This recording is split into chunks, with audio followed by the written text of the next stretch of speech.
You are going into land banking, it is very important for you to understand forms of appreciation in real estate. Forms of appreciation, and we'll be discussing 3 typical forms of appreciation in real estate. We'll be discussing 3 typical forms of appreciation in real estate. The first form of appreciation we'll be discussing is false appreciation. This form of appreciation only happens as a result of either information scam or propaganda. False appreciation happens as a result of information scam. This type of appreciation is not backed by either population growth or any legitimate project coming to any particular area. It is only backed by false being paraded by different agents and what have you. Because we've taken too much time on this question, I will have given you a story that will have helped you understand the false appreciation better. But let me see if I can do it, because it's better to give you an in-depth insight of one question than to go brush through many questions without you learning a lot. So for you to understand false appreciation better, I will tell you the popular monkey story that is being used to explain information scam that I know some of us will have heard that story. There is a particular village that some white men went to that they needed to buy monkeys. They proposed they will be buying each monkey for about $10. That everybody that gets monkey, they will be buying monkeys for $10. All the farmers left their farm. They were busy catching monkeys and were selling to those white people for $10. They were selling.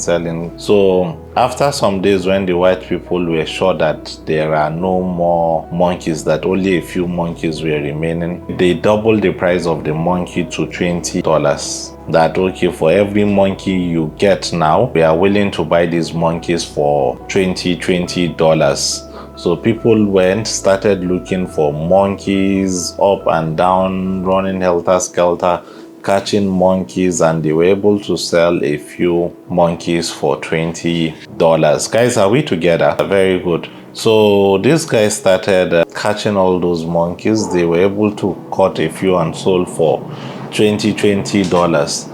And it went all around the village that the monkey business is the best thing that is happening today, that there is nothing else like the monkey business. When these guys were sure that there were no more monkeys, they took the price to $50, that for every monkey that is caught now, they will buy for $50. They were only able to catch 2 or 3 monkeys at the $50 price. When the white men were sure that, okay, they've gotten to the edge of it, it's no longer possible for these guys to get any more monkey, they said they are willing to buy monkeys for $100. Now whatever monkey you get, they are now willing to buy those monkeys for $100. They are willing to buy these monkeys for $100 now. So those villagers left everything they are doing. They tried and tried. So when the white man announced that they will be buying monkeys for $100, when the white men announced that they will be buying monkeys for $100, the main person told the villagers that okay, he will be traveling, but whoever gets a monkey now, that they are willing to buy for $100, that depending on how it goes, they can even buy at more exorbitant prices, that they've not even gotten 5% or so of the type of monkeys they are looking for, that this is a serious business and they want these monkeys, a lot of them. So the white man left and left his assistant there. 2 days later, after he left, the assistant called all the villagers, that they just called him that his wife has given birth and that he needs to travel to his country and he will be needing a lot of resources. So because of the urgency he's experiencing now, he is willing to sell these monkeys for them at $70 per monkey. We are explaining false appreciation. He's willing to sell these monkeys to them at $70. When the main white man comes back, he will be willing to buy it at $100 or more. The same monkeys that these villagers saw as profitable to sell for $10, they began buying monkeys for $70. Many of them were filling up their houses with monkeys. In fact, monkeys became more valuable than a lot of children in the houses, that fathers were telling their children to sleep outside so they can have space in the rooms to keep monkey, because of how valuable monkeys became. So they were selling all their valuables, buying monkeys. Everybody stocked their house with monkeys. So when they finished buying all the monkeys, your examples are so good. Thank you, sir. Thank you, Aisha. So when they were done buying all those monkeys and the white man left, they waited for several days and nobody came. 1 week, 2 weeks, 3 months, nothing happened, and they were sure that these white men were not going to come back, and that is how they ended up. Don't forget, 90% of those monkeys, those white men bought them for just $10 and they sold them to the same villagers for $70, and nothing changed about the monkey. It's still those monkeys they don't see with value. So the first form of appreciation we are discussing is the false appreciation. False appreciation has no backing whatsoever. It's still those monkeys that they normally catch and sell for peanuts, that made to believe that they are now valuable. So of appreciation is the false appreciation. That is not a good form of appreciation in real estate. Why you need to know false appreciation is for you to be able to look out to know what exactly is backing these property prices if it's going up.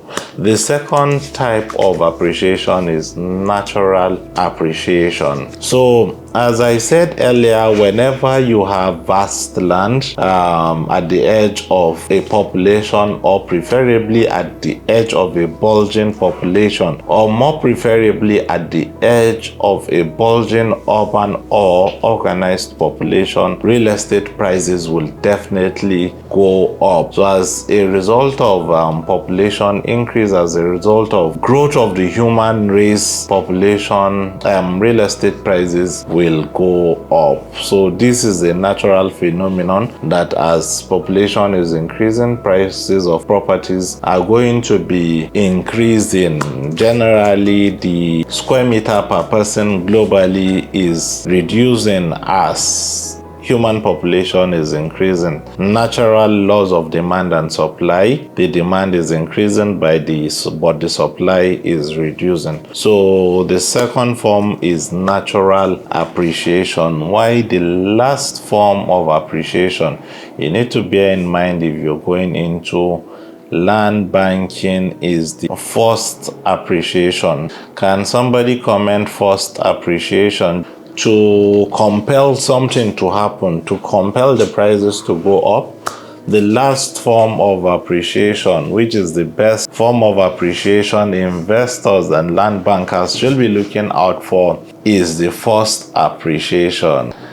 Is this your first false appreciation? Now, this is you not wanting for that natural appreciation to happen. This is you saying, instead of waiting for 5 years, instead of waiting for 10 years, I will take the infrastructures there, I will build those bridges, I will create those roads, I will provide those amenities that are required for those prices to go up today, for that appreciation to happen today. I am an investor. I'm not waiting for 10 years. I'm not waiting for 15 years. I am going to take the bull by the horn. I'm taking those things to those locations, to that location now, for the appreciation to happen immediately. So that is forced appreciation. That is forced appreciation, and forced appreciation is one of the best form of appreciation in real estate that you should be looking out for. This is the process of taking all the amenities, all the infrastructures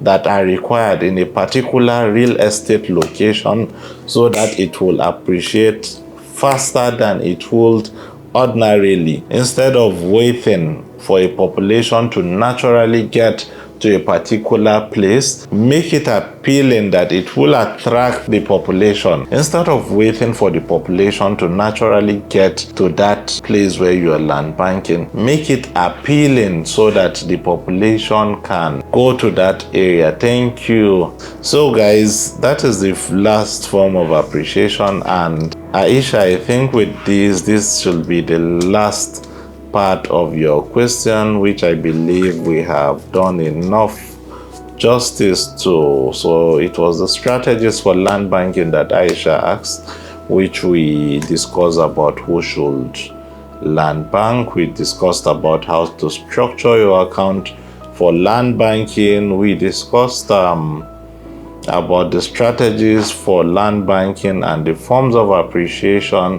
one should look out for if your land